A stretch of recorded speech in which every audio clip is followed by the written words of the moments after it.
নমস্কার সবাইকে।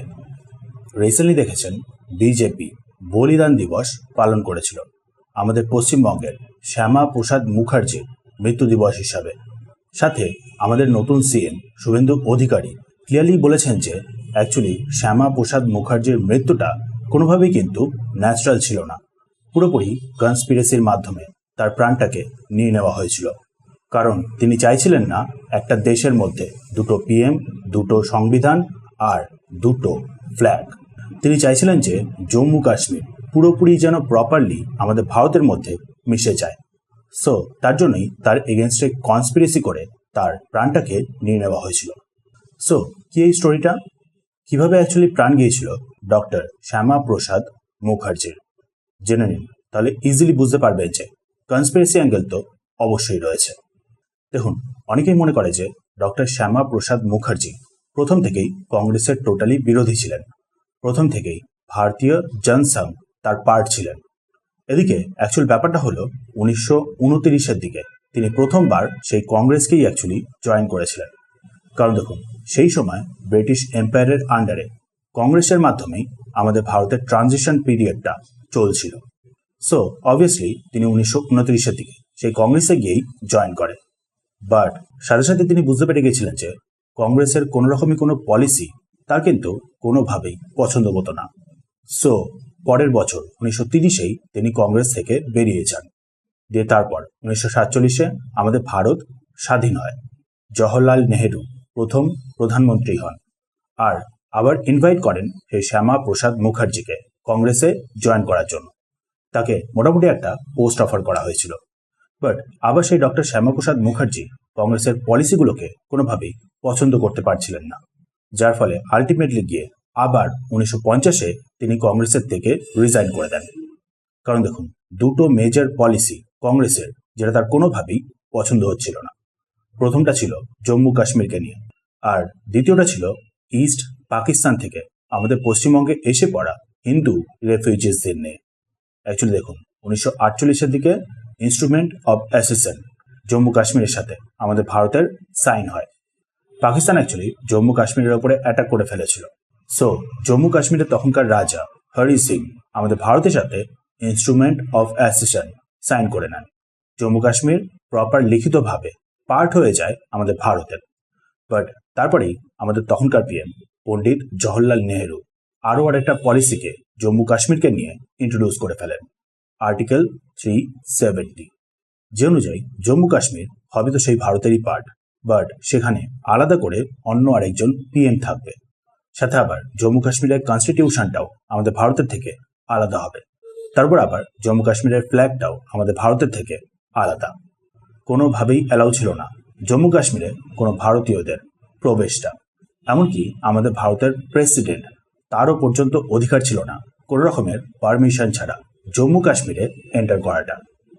মানে দেখুন, এক তো জম্মু কাশ্মীরের কিছুটা পার্টকে পাকিস্তান অকুপাই করে বসেছিল, তার উপর আবার বাকি যে পোর্শনটা সেটা ইনস্ট্রুমেন্ট অফ অ্যাসেশন সাইন হয়ে যাওয়ার পরেও এমনভাবে ট্রিট করা হয়েছিল যে সেটা আমাদের ভারতের থেকে আলাদা করে আরও আরেকটা পার্ট, বলতে পারেন আমাদের ভারতের থেকে পুরোপুরি আলাদা, সেরকম করেই ট্রিট করা হয়েছিল, যেটা ডক্টর শ্যামা প্রসাদ মুখার্জি কোনোভাবেই পছন্দ করতে পারছিলেন না।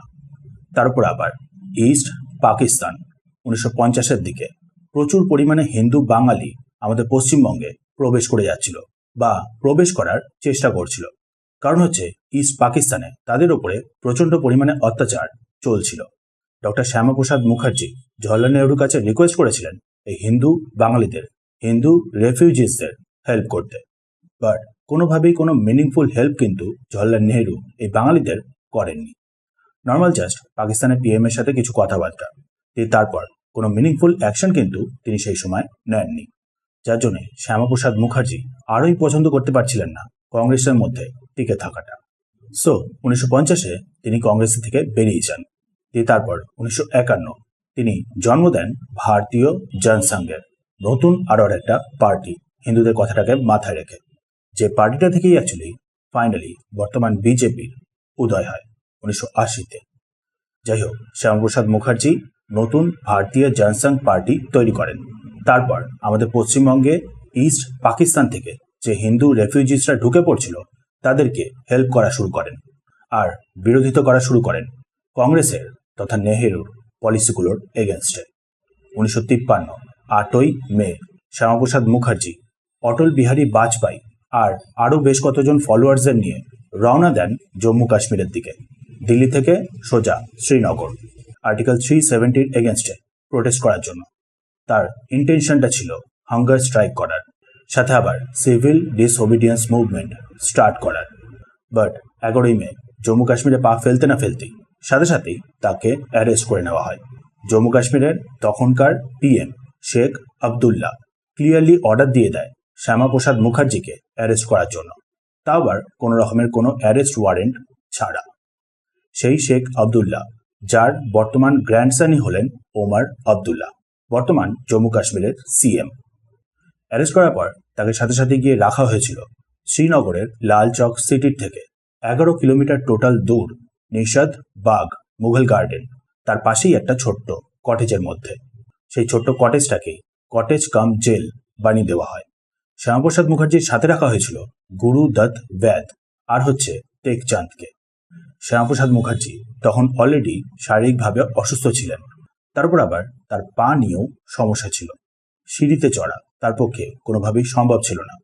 বাট তাকে যে জায়গায় রাখা হয়েছিল সেখানে কিন্তু তাকে বেশ অনেকটাই স্টেপ, খাড়া সিঁড়ি চড়তেই হতো। তারপর আবার কোনো রকমের কোনো প্রপার মেডিকেল ট্রিটমেন্ট তাকে দেওয়া হতো না, কোনো রকমের প্রপার কোনো মেডিসিন দেওয়া হতো না। যাও বা মেডিসিন দেওয়া হয়েছিল, তাও আবার সেইটাই দেওয়া হয়েছিল যেটাতে অ্যাকচুয়ালি ডক্টর শ্যামাপ্রসাদ মুখার্জির অ্যালার্জি ছিল, স্ট্রেপ্টোমাইসিন। ডক্টর আলী মোহাম্মদ শেখ আবদুল্লাহ তাকে চার্জ দিয়েছিলেন এই শ্যামাপ্রসাদ মুখার্জির ব্যাপারটাকে দেখার জন্য।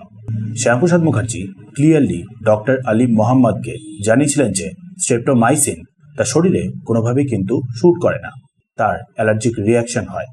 বাট তবুও ডক্টর আলী মোহাম্মদ তাকে সেই স্ট্রেপ্টোমাইসিনই খেতে বাধ্য করেন। সাথে আবার শ্যামাপ্রসাদ মুখার্জিকে দেওয়া হয় powder like substance, pain killer বলে, যার ফলে শ্যামাপ্রসাদ মুখার্জির শরীর আরও বেশি পরিমাণে অসুস্থ হওয়া শুরু করে। জুনের দিকে তার হেলথের কন্ডিশনটা বেশ অনেকটাই ডিটোরিয়েট করে যায়। শ্যামাপ্রসাদ মুখার্জি জেলের সুপারিনটেন্ডেন্টের কাছে রিকোয়েস্ট করেন তার ফ্যামিলিকে জানানোর জন্য তার হেলথের ব্যাপারে। বাট ফ্যামিলিকে কোনো কিছুই কিন্তু জানানো হয় না। এমনকি সেন্টারে যে কংগ্রেসের গভর্নমেন্ট ছিল তারাও কিন্তু শ্যামাপ্রসাদ মুখার্জির পরিবারকে কোনো কিছুই জানায় না। 21শে জুন তার শারীরিক কন্ডিশন খুবই সিরিয়াস হয়ে যায়। এদিকে তাকে কোনো রকমের কোনো প্রপার ট্রিটমেন্ট দেওয়া হচ্ছিল না, কোনো রকমের ডক্টরের কোনো অ্যাটেনশন দেওয়া হচ্ছিল না। 22শে জুন শ্যামাপ্রসাদ মুখার্জি কোনোভাবে ডক্টর আলী মোহাম্মদের কাছে ইনফরমেশন পাঠাতে পারেন, দিয়ে আলী মোহাম্মদ সেখানে ফাইনালি পৌঁছান। দরকার ছিল শ্যামাপ্রসাদ মুখার্জিকে সাথে সাথেই কোনো বড় নার্সিং হোমে নিয়ে গিয়ে ট্রিটমেন্ট করানোর, কোনো বড় হসপিটালে নিয়ে গিয়ে ট্রিটমেন্ট করানোর। এদিকে সেটা কোনোভাবেই করা হয় না, ডিলে করা হয়। যাও বা পরে গিয়ে হসপিটালে নিয়ে যাওয়া হয়, তাও আবার একটা স্টেট হসপিটাল, সাথে আবার সেই স্টেট হসপিটালেরও আবার গাইনাকোলজিক্যাল ওয়ার্ডে। ভেবে দেখুন, একজন বড় পলিটিশিয়ান যাদেরই কিনা বড় বড় সব নার্সিং হোমে নিয়ে গিয়ে ট্রিটমেন্ট করানো হয়, তাদের জন্য সর্বক্ষণই প্রপার ফেসিলিটি রেডি রাখতে হয়। এদিকে ডক্টর শ্যামাপ্রসাদ মুখার্জিকে সেসব কোনো কিছুই অফার করা হয়নি। উল্টে তাকে নিয়ে যাওয়া হয় লোকাল একটা স্টেট হসপিটালে, তারপর আবার সেখানকার গাইনাকোলজিক্যাল ওয়ার্ডে। ডক্টর আলী মোহাম্মদ শ্যামাপ্রসাদ মুখার্জির সাথে যারা ছিলেন গুরু দত্ত বৈদ আর টেকচাঁদ, তাদেরকে বলেন যে সেই হসপিটালে গিয়ে শ্যামাপ্রসাদ মুখার্জি অ্যাকচুয়ালি ভালো হয়ে যাবেন, সো চিন্তা করার কোনো ব্যাপার না। এদিকে সেই হসপিটালে নিয়ে যাওয়ার পর সাথে সাথেই হার্ট অ্যাটাকের নাম করে তাকে সোজা মৃত ঘোষণা করে দেওয়া হয়। 23শে জুন শ্যামাপ্রসাদ মুখার্জি প্রাণ হারান। রিজন দেখানো হয় হার্ট অ্যাটাক। আইরনিক্যালি দেখুন, এই যে সময়টা শ্যামাপ্রসাদ মুখার্জি অ্যাকচুয়ালি জম্মু কাশ্মীরের জেলে বন্ধ ছিলেন, তার সাথে আবার তিনি যে এত গুরুতরভাবে অসুস্থ ছিলেন, ঠিক সেই সময় আমাদের ভারতের পিএম পণ্ডিত জওহরলাল নেহেরু ভারতের মধ্যে ছিলেনই না। তার জায়গায় আমাদের ভারতকে সেই সময় লিড করছিলেন ইন্টারিম পিএম হিসাবে মৌলানা আবুল কালাম আজাদ। যাই হোক, শ্যামাপ্রসাদ মুখার্জির মৃত্যুর পর পণ্ডিত জওহরলাল নেহেরু ভারতে ফেরেন আর শ্যামাপ্রসাদ মুখার্জির মায়ের কাছে চিঠি লেখেন, কন্ডোলেন্স লেটার, সমবেদনা জানানোর জন্য। শ্যামাপ্রসাদ মুখার্জির মা রিকোয়েস্ট করেন যে ইনকোয়ারি করার, প্রপার ইনভেস্টিগেশন করার জওহরলাল নেহেরুর কাছে, বাট জওহরলাল নেহেরু সাথে সাথেই সেই জিনিসটাকে মানা করে দেন। কোনো রকমের কোনো ইনভেস্টিগেশনই করা হয়নি শ্যামাপ্রসাদ মুখার্জির মৃত্যুর রহস্যের পেছনে। 2004-এ অটল বিহারী বাজপেয়ী ক্লিয়ারলি বলেছেন যে এটা অ্যাকচুয়ালি সেন্ট্রাল গভর্নমেন্ট, মানে সেই সময় নেহেরুর সরকার, সাথে আবার জম্মু কাশ্মীরের তখনকার সরকার মানে পিএম শেখ আবদুল্লাহ একসাথে মিলে এই কনস্পিরেসিটা করেছিলেন। একসাথে মিলেই সরিয়ে দিয়েছিলেন ডক্টর শ্যামাপ্রসাদ মুখার্জিকে। অনেকের মতো তো আবার জওহরলাল নেহেরু ক্লিয়ারলি জম্মু কাশ্মীরের পিএম শেখ আবদুল্লাহকে জানিয়ে দিয়েছিলেন যে ডক্টর শ্যামাপ্রসাদ মুখার্জি জম্মু কাশ্মীরের পা ফেলার সাথে সাথেই যেন অ্যারেস্ট করে নেওয়া হয়, দিয়ে কোনোভাবেই তাকে যেন আর ফেরত না আসতে দেওয়া হয়, তিনি আর কোনোভাবেই যেন ফেরত না আসেন। খেয়াল করবেন, এটা কিন্তু আমার কথা না, এগুলো হলো অনেকেরই মতামত। সাথে আবার অটল বিহারী বাজপেয়ী তো ক্লিয়ারলি জানিয়ে দিয়েছিলেন ইন্ডিপেন্ডেন্ট ভারতে এটা ছিল প্রথম সুপ্রিম স্যাক্রিফাইস একজন বড় লিডারের তরফ থেকে। শ্যামাপ্রসাদ মুখার্জি প্রথম এমন একজন লিডার ছিলেন যে কিনা স্বাধীন ভারতকে জুড়ে রাখার উদ্দেশ্যে প্রাণত্যাগ করেছিলেন। যে কারণেই বিজেপি এই 23শে জুন এই দিনটাকে পালন করে বলিদান দিবস হিসাবে। প্রথমে 1954 থেকেই ভারতীয় জনসংঘ পালন করা শুরু করেছিল, তারপর 1980-তে বিজেপির ফরমেশন হয়, তারপর থেকে সেই বিজেপি এই জিনিসটাকে পালন করে আসছে প্রত্যেক বছরেই। এনিওয়েজ, আর্টিকেল 370 ছিল মেইন কারণ যার জন্য আমাদের ডক্টর শ্যামাপ্রসাদ মুখার্জি প্রাণ হারিয়েছিলেন। এদিকে সেই আর্টিকেল 370-কেই ফাইনালি বিজেপি এলিমিনেট করে দিয়েছিল পুরো জম্মু কাশ্মীর থেকে 2019-এ মোদিজির আন্ডারে। মানে আর্টিকেল 370-র বিরোধ ডক্টর শ্যামাপ্রসাদ মুখার্জি লিড করেন, তৈরি করেন ভারতীয় জনসংঘ, যে জনসংঘ থেকে পরে গিয়ে বিজেপি তৈরি হয়, দিয়ে সেই বিজেপির 2019-এর পিএম মোদিজি ফাইনালি গিয়ে সেই আর্টিকেল 370-কে রিমুভ করেন। অলসো মনে রাখবেন, এই ডক্টর শ্যামাপ্রসাদ মুখার্জি ছিলেন এমন একজন ব্যক্তি যার কারণেই আমাদের এই পশ্চিমবঙ্গ বর্তমানে ভারতের পার্ট হিসেবে রয়েছে, না হলে সোজা চলে যেত ইস্ট পাকিস্তানের হাতে। অ্যাকচুয়ালি দেখুন, ইন্ডিপেন্ডেন্সের সময় যখন দেশ ভাগ হচ্ছিল, শ্যামাপ্রসাদ মুখার্জি ক্লিয়ারলি বুঝতে পেরে গেছিলেন যে আমাদের টোটাল বাংলাকে পূর্ব পাকিস্তানের হাতে দিয়ে দেওয়ার চেষ্টা চলছিল, যেখানে কিনা পুরো বাংলার মধ্যে হিন্দু পপুলেশন কিন্তু বেশ ভালো মতনই ছিল। সো ডক্টর শ্যামাপ্রসাদ মুখার্জি ভালো মতন করেই বুঝতে পেরে গেছিলেন যে বাংলাতে হিন্দুদের অস্তিত্ব বজায় রাখার জন্য বাংলার বিভাজনটা হলো মাস্ট, বাংলাকে ভাগ করতেই হবে। কারণ দেখুন, তখন অলরেডি তিনি দেখে ফেলেছিলেন নোয়াখালীতে হিন্দুদের সাথে যে জিনিসগুলো হয়েছিল সেই ব্যাপারটা। সো ডিমান্ড তোলেন বাঙালি হিন্দুদের জন্য স্পেসিফিক্যালি একটা নিজেদের ল্যান্ড, নিজেদের একটা সেপারেট ভূমি, যার ফলে আলটিমেটলি গিয়ে তৈরি হয় আমাদের এই পশ্চিম বাংলা, পশ্চিমবঙ্গ।